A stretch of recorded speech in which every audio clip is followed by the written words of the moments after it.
on avait tenté une nouvelle chronique, une nouvelle section. Ça s'appelait l'actu en rafale. Je ne sais pas si vous vous souvenez. Je vais expliquer un petit peu aux auditeurs comment ça se passe. L'actu en rafale, c'est simple. Je vais vous donner un titre d'actu et vous allez me dire si ça vous intéresse ou si ça vous intéresse pas.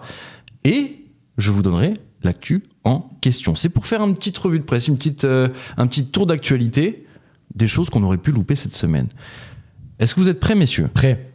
Ouais. Ouais. Je vais vous proposer Aya Nakamura et Brigitte Macron. Est-ce qu'on prend ou est-ce qu'on prend pas ?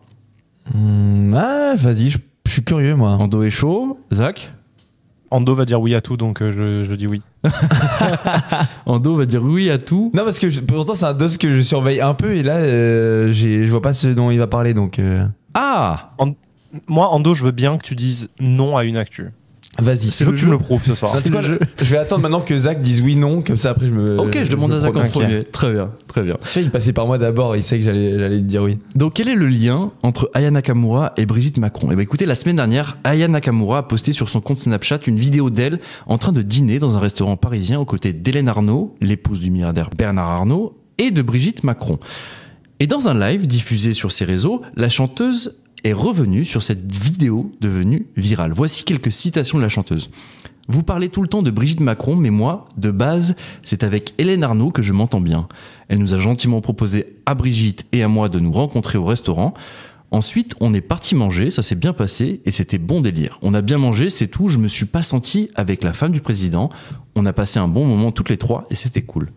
C'est très profond de la part d'Aya Nakamura. On apprend plein de choses. Non, c'est pas vrai. Mais voilà, je sais pas si vous avez vu cette vidéo en tout cas. Je l'ai pas vu. Ouais, vous avez vu passer sur les réseaux. Sur TikTok peut-être, vous avez vu passer ça ? Non. Non. Voilà. Bon, écoute. Non, mais en vrai, il y a quand même un bon lobbying quand même de la part du couple Macron pour la faire venir au JO. Oh, toi tu vois plus loin, toi. Toi tu vois plus loin. Pourquoi ? On rappelle pourquoi ? Non, parce que Aya Nakamura est pressentie suite à des déclarations notamment d'Emmanuel Macron pour chanter lors de la cérémonie d'ouverture des JO le 26 juillet prochain. Exactement. Emmanuel Macron qui a réagi à la polémique qui avait été déclenchée déjà par des précédents propos, dont des propos racistes en mode on n'est pas à Bamako ici pour pas que ce soit elle qui chante. Bref, lui il a totalement sa place. On sait toujours pas encore qui en fera partie, mais il aimerait bien, j'ai l'impression que... Lui aimerait bien, je pense, et possiblement, oui, ça peut arriver, bien sûr, bien sûr. Ce serait cool, je trouve. Moi, je vais juste intervenir en disant que c'est simplement Aya Nakamura qui est putain d'instrumentalisée, à mon sens. Ah. Parce que Aya, elle est complètement aux fraises pour les élections européennes et que l'équipe de com de Macron, elle sait plus quoi faire pour qu'il soit cool et que les jeunes disent c'est trop bien, je vais voter Macron. Ça va pas plus loin que ça, les gars. La partie de foot... Aya Nakamura, moi je vous le dis, Aya Nakamura il s'en fout, hein. J'en suis sûr et certain. Désolé, mais peut-être.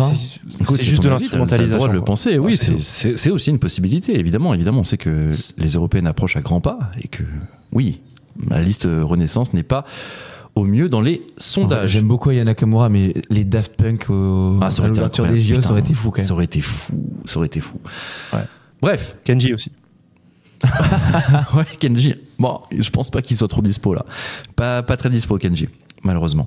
Deuxième actu, des araignées sur la planète Mars. Est-ce qu'on prend ou est-ce qu'on prend pas ? Ouais, vas-y. Il est hyper fort parce qu'il sait qu'il va demander d'abord à Zach, donc il envoie un sujet espace qui va faire kiffer Zach. Alors que moi, là, j'allais dire non. Ah, t'allais dire non ? C'est hyper fort, Galup, t'es un gros manipulateur.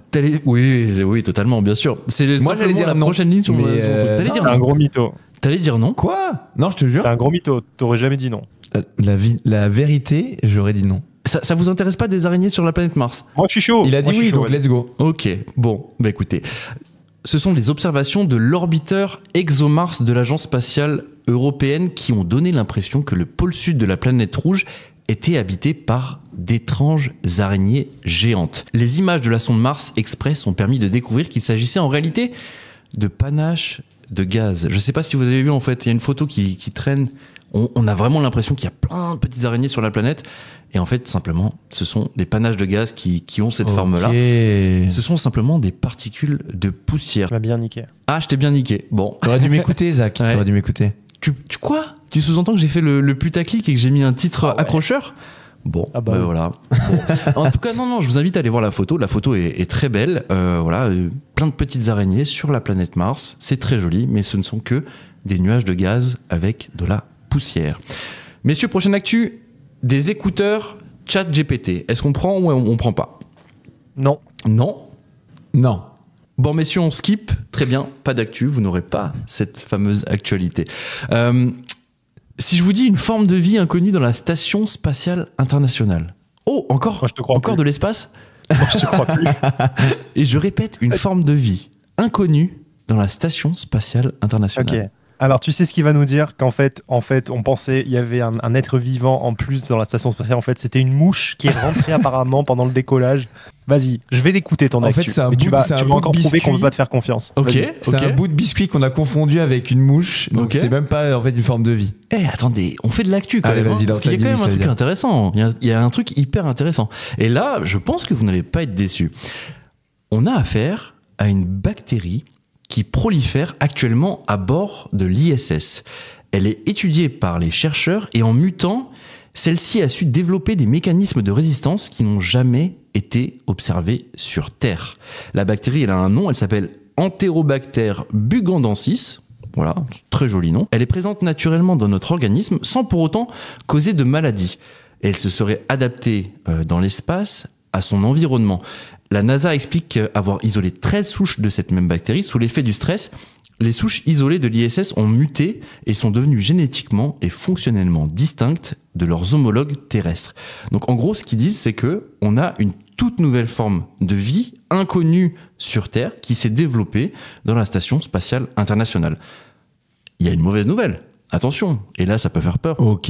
Ces micro-organismes ont été confrontés plusieurs semaines à un environnement pour le moins extrême, donc bercé par la microgravité, les radiations, la présence importante de dioxyde de carbone.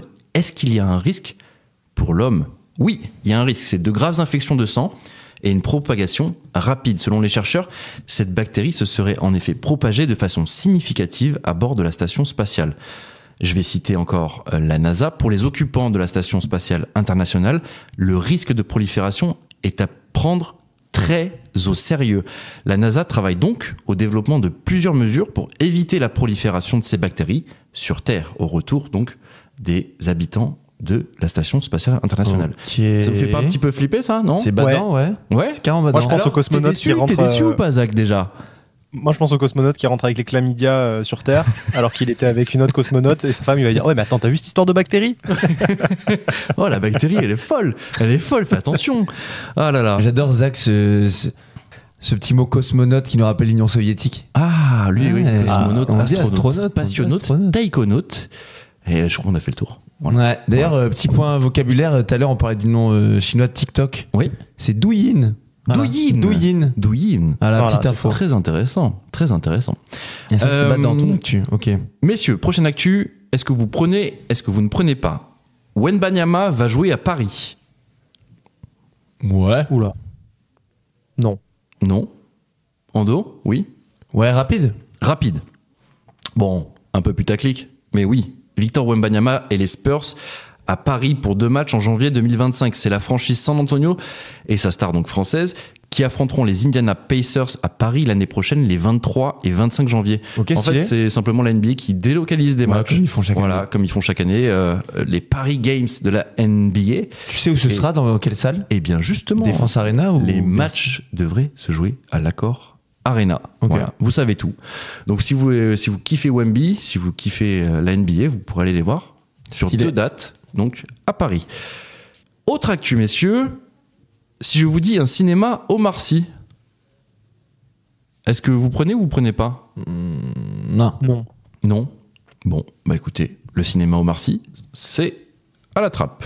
Messieurs, dernière actu, et non pas des moindres, je vous propose une suite inattendue d'un film culte. Est-ce que vous prenez ou est-ce que vous ne prenez pas? Non. Non? Ouais, je prends, vas-y. Ah ah, c'est con Zach, parce que je pense que t'as aimé le premier film. C'est le scénariste de The Social Network. Je ne sais pas si vous vous souvenez, le film Ouais, Le sur Facebook, scénariste, ok. qui travaille sur une suite potentielle du film. Donc près de 15 ans. Stylé. Après la sortie du film, son scénariste, Aaron Sorkin, veut se pencher sur l'influence, notamment politique, de Facebook. Il a été invité au micro du podcast The Town et il a révélé travailler sur un script qui pourrait s'apparenter à une suite logique de The Social Network. C'est un projet qui pourrait donc prendre la forme d'un film et qui raconterait les effets de Facebook sur la politique américaine. On sait notamment que ça a possiblement eu un impact sur l'attaque du Capitole. Je ne sais pas si ouais, bien sûr. Ça.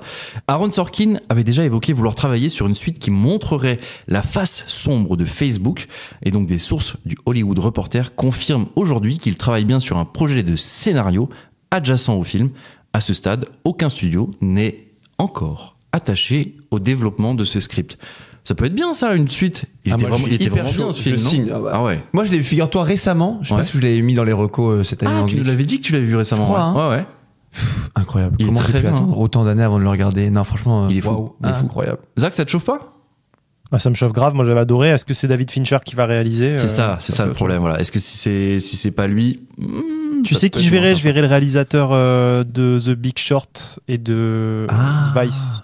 Lui, ça serait bien pour un film comme ça. Ah ouais. Bon, non, Adam McKay, je crois. On peut garder David Fincher, non ? Ouais. Bah s'il veut. Ouais. Ouais, s'il veut, évidemment.